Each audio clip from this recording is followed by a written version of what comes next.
Hello friends, welcome to ரோஜா பூந்தோட்டம். இன்றைக்கி சேனலில் எதை பற்றி பார்க்க போகிறோம் அப்படின்னா, ஒரு திட உரம் தான். இன்றைக்கி வந்து மழை நல்லா பெஞ்சுது காலையில். ஸோ இப்போவும் கிளைமேட் வந்து நல்லா க்ளவுடியாக இருக்குது. இந்த டைம் வந்து ஒரு திட உரம் கொடுத்தோம் அப்படின்னா, இனிமேல் வரப்போகிற காலங்களில் மழை பெஞ்சுது அப்படின்னா செடிகளோட வளர்ச்சி ரொம்ப நல்லாயிருக்கும். அதனால் இந்த உரம் போட போகிறேன். இது பேர் வந்து சாயில் செக்யூர் அப்படின்னு சொல்லிட்டு.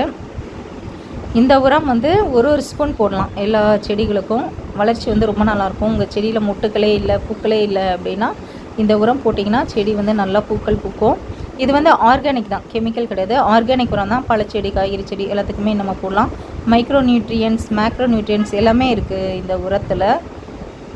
இப்போ நீங்கள் பார்க்குறது மல்லி செடி. மல்லியில் ஏற்கனவே நிறைய மொட்டுக்கள் இருக்குது எனக்கு. ஸோ இலையை வந்து ப்ரூன் பண்ணி விட்டதுக்கப்புறம் அந்த தளிர்கள் மொட்டுக்கள் தான் இது. இந்த செடிக்கும் நம்ம போட்டு விடலாம்.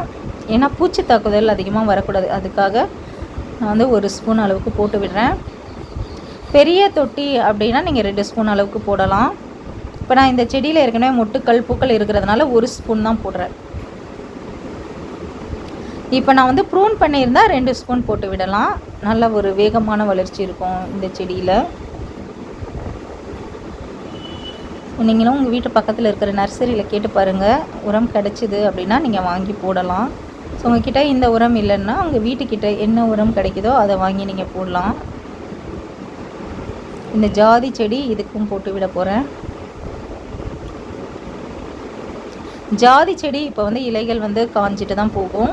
ஜூன் ஜூலைக்கு அப்புறம் கொஞ்சம் ஓரளவுக்கு தளிர் வர ஆரம்பிக்கும். வெயில்ன்றதுனால இலைகள் மட்டும் காஞ்சி தான் போகும். அப்புறம் இலைகள் எல்லாமே கூட்டிகிட்டு திருப்பி புதிய தளிர்கள் வரும். அதனால் அது பெரிய பிரச்சனை கிடையாது உங்களுக்கு. அப்புறம் கனகாமரம், இது வந்து எல்லோ கலர். எல்லாமே ஒரு 2 மாதத்துக்கு முன்னாடி ப்ரூன் பண்ணி விட்டேன். இந்த கனகாமரம் எல்லாமே இப்போ தான் நல்லா தளிர் எடுத்து வருது. அப்புறம் இது வந்து ரோஜா செடி. இதுவும் கிளைமேட் வந்து நல்லா இருந்தோடனே இலைகள் மட்டும் நான் ரிமூவ் பண்ணியிருக்கேன். இது வந்து ரோஜா செடியில். ஏன்னா மழை பெய்யுது இல்லையா, மழை தண்ணி பட்டால் கொஞ்சம் தளிர் வரும். அதனால் பழைய இலைகள் எல்லாமே நான் ரிமூவ் பண்ணிட்டேன். இது வந்து 7 days ரோஸ். இதுக்கும் ஒரு ஸ்பூன் அளவுக்கு நான் போட்டு விடுறேன். ஸோ 7 days ரோஸ்லாம் வெயில் வந்து தாங்க மாட்டேங்குது. அதனால் செமி ஷேடில் தான் வச்சுருக்கேன். மயில் மாணிக்கம் செடி இது. இதுக்கும் ஒரு ஸ்பூன் போட விடலாம். ஏன்னா மாவு பூச்சி அதெல்லாம் வராமல் இருக்கும். அதுக்காக நம்ம வந்து இந்த உரங்கள் போட்டு தான் ஆகணும். அதுக்கப்புறம் சாமந்தி. நிறைய பேர் சீசன் இல்லை, இது எதுக்கு உரம் போட்டு வளர்க்கணும் அப்படின்னு நினைக்கிறாங்க. ஆனால் நான் எப்போவுமே அடிக்கடி சொல்கிறது, சீசன் இல்லை அப்படின்னாலும் அந்த செடிங்களுக்கு தேவையான உரங்கள் நம்ம போடணும். இல்லைன்னா என்ன ஆகும்னா செடியில் மாவு பூச்சி, வேறு பூச்சி தாக்குதல் வந்துடும். அப்புறம் அதை போகிற வைக்கிறதுக்கு ரொம்ப கஷ்டப்படணும். அதனால் செடி நல்லா ஹெல்த்தியாக இருக்கும்போதே ஒரு ஸ்பூன் அளவுக்கு போதும். போட்டு விட்டோம் அப்படின்னா செடி நல்லா வளர்ந்துட்டே இருக்கும். இந்த மாதிரி செடிக்கு இப்போதைக்கு நீங்கள் உரம் போடுங்க. ஜூலை மாதம் வந்து சாமந்தி செடியை நல்லா ரீபாட் பண்ணுங்கள். நல்ல பெரிய தொட்டியில் செடி வந்து சூப்பராக வளரும். நவம்பர் டிசம்பரில் மொட்டு வச்சு பூக்கள் பூக்க கரெக்டாக இருக்கும். இது வந்து இருவாட்சி மல்லி. இதுவும் ப்ரூன் பண்ணி விட்டோம்னா நிறைய பூக்கள் மொட்டு வச்சுருக்கு பாருங்கள் நிறையா.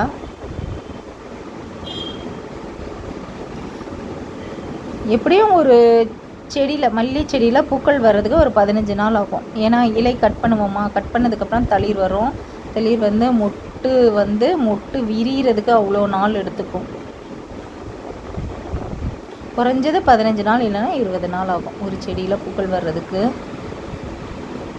நம்ம பூக்கள் பூத்து முடிஞ்ச உடனே நல்லா கரெக்டாக கட் பண்ணி விடுங்க. பார்க்குறதுக்கு நல்லா அழகாக இருக்கும். ஒன்று போல் கட் பண்ணி விட்டோன்னா நல்லா நீட்டாக இருக்கும். அப்படியே குட்டை நெட்டை அந்த மாதிரி இருந்ததுன்னா பார்க்குறதுக்கு நல்லா இருக்காது. முட்டெல்லாம் பூத்து முடியட்டும், முடிஞ்சோன்னா கட் பண்ணணும் அப்படின்னு வச்சுருக்கேன். ஸோ இப்போ இந்த செடியில் பாருங்கள் ரோஸ் மல்லி. இந்த சைஸ் தான் வச்சுருக்கேன் அளவு. அந்த சைஸ்க்கு பூக்கள்லாம் பூத்தோன்னா கட் பண்ணிகிட்டே வரேன் நான். ஏன்னா ஒரு கிளை வந்து வேகமாக பெருசாக வளரும், ஒரு கிளை சின்னதாக வளரும். ஸோ அது எதனாலன்னு தெரியாது. ஒன்று போல் வளரணுன்னா நம்ம கட் பண்ணி விட்டால் தான் நல்லா வளரும். ஸோ இன்னும் இந்த 2 செடியில் 2 கிளை பெருசாக இருக்கு இல்லையா, அதிலெல்லாம் மொட்டு இருக்குது. அது மொட்டுலாம் பூத்து முடிஞ்ச உடனே இப்போ நான் விரல் வைக்கிறேன் பாருங்கள், அந்த இடத்துல கட் பண்ணி விட்டுருவேன். அப்போது நமக்கு பார்க்கும்போது ஒரே ஹைட்டில் இருக்கும். எல்லா கிளையும் ஒரே ஹைட்டில் இருக்கும். பூக்கள் வந்து பூக்கும்போது பார்க்க அழகாக இருக்கும். ஸோ இதெல்லாம் இன்னும் ஒரு 2 கிளை கட் பண்ணால் அழகாக இருக்கும் இந்த செடி பார்க்குறதுக்கு. இது எல்லாமே மொட்டு இருக்குது. ஸோ நான் சொல்கிற டிப்ஸையும் நீங்கள் நோட் பண்ணி வச்சுக்கோங்க. உங்கள் செடியில் ஃபாலோ பண்ணுங்கள். அது மாதிரி ரோஜா செடியில் எப்போவுமே 2 இலை விடணும். ஃபஸ்ட்டு நான் விரல் வைக்கிற பாருங்க, அது ஒரு இலை. பூக்கு அப்புறம் ஃபஸ்ட்டு ஒரு இலை, அதுக்கப்புறம் இன்னொரு இலை, அந்த 2 இலை விட்டுட்டு அதுக்கப்புறம் கட் பண்ணுங்கள். அதுக்கப்புறம் உங்களுக்கு வந்து ஸ்டெம் வந்து கொஞ்சம் திக்காக கிடைக்கும். அதுக்கப்புறம் வர்ற தளிர்களில் உங்களுக்கு பூக்கள் நல்லா சூப்பராக பெருசாகவே பூக்கும். ஓகே ஃப்ரெண்ட்ஸ், இந்த வீடியோ உங்கள் அனைவருக்கும் பயனுள்ளதாக இருக்கும். கண்டிப்பாக பிடிச்சிருக்கோம். லைக் பண்ணுங்கள், ஷேர் பண்ணுங்கள். மறக்காமல் ரோஜா பூ இந்த டைம் சேனல் சப்ஸ்கிரைப் பண்ணுங்கள். Thank you friends.